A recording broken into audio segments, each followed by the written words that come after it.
एक insurance organised crime सिंडिकेटचा एक गुन्हा उघडकीस आणलेला आहे. त्यामध्ये काही इन्शुरन्स एजंट्स आहे. इन्शुरन्स एजंट्स जे गरीब आहे आणि ज्याचं टर्मिनली इल आहे, त्याचं आजारी मुले येणारे काही महिन्यात किंवा काही वर्षात मरण पावणार आहे असं लोकांना आयडेंटिफाय करतात आणि त्यांच्या नावाने मोठ्या मोठ्या इन्शुरन्स काढतात. म्हणजे इन्शुरन्स काढण्यासाठी त्याचं काहीतरी उत्पन्न पाहिजे म्हणून 3-4 वर्षाचं उत्पन्न देखील दाखवत आहेत आणि त्या माणसाचं काहीतरी कन्स्ट्रक्शन कंपनी असं काहीतरी दाखवत आहे. आणि त्याच पद्धतीचं एक नाशिक जिल्ह्याचं सटाणाचं राहणारं एक राजेंद्र जाधव म्हणून एक माणसं, त्याला क्रॉनिक लिव्हर डिसीज होत्या.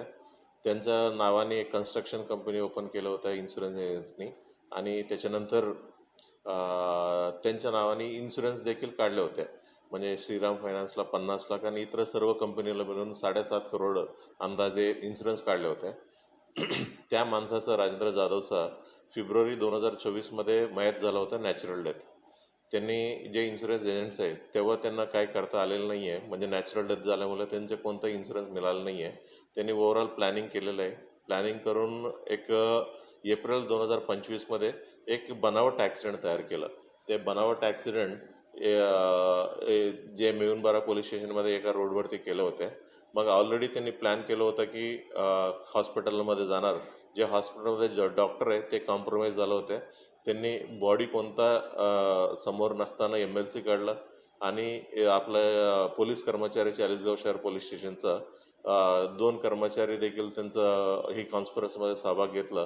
त्यांनी तिथं जाऊन इन्क्वेस्ट रिपोर्ट काढला आणि बॉडी नसताना पोस्टमॉर्टम रिपोर्ट डॉक्टरने दिलं आणि बॉडी नसताना ही लोकांनी बॉडीचं हँडओव्हर करण्याचं कागदपत्र देखील तयार केलं. आणि सर्व झाल्यानंतर जे पोलीस स्टेशनला ॲक्च्युअल पोलीस स्टेशन आहे त्या पोलीस स्टेशनमध्ये गुन्हा आलं.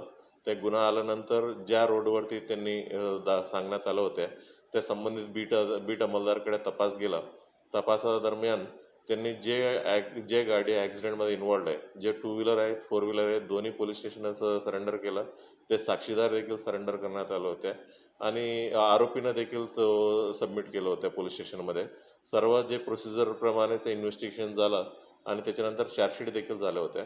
नंतर आम्हाला जे माहिती प्राप्त झाल्यानंतर फायनान्स कंपनीवाल्यांकडनं आम्ही गुन्हा दाखल केलं आणि या पूर्ण प्रकरणामध्ये म्हणजे इन्शुरन्स काढण्यामध्ये जे काही चुका काढलं होतं, नंतर बनावट ॲक्सिडेंट तयार केलं होतं आणि जे कोणी इन्शुरन्स एजंट्स आहेत आणि जे कोणी ह्याच्यामध्ये बेनिफिट मिळणार होते सर्व लोकांवरती आम्ही तपासादरम्यान त्यांचं काय काय रोल आहे ते निष्पन्न केलेलं आहे. आणि ओव्हरऑल आतापर्यंत आम्ही 9 लोकांना अटक करण्यात आल्या होत्या.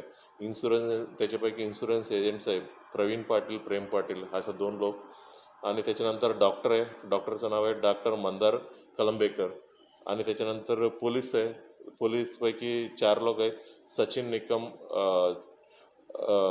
हा मेहुणबारा पोलीस स्टेशनचा आहे. पोलीस हवालदार रवींद्र बत्तिशे ते हा बी मेहुणबारा पोलीस स्टेशनचा. पोलीस हवालदार महेंद्र पाटील, पोलीस हवालदार सुनील निकम या दोघा चाळीसगाव शहर पोलीस स्टेशनचा.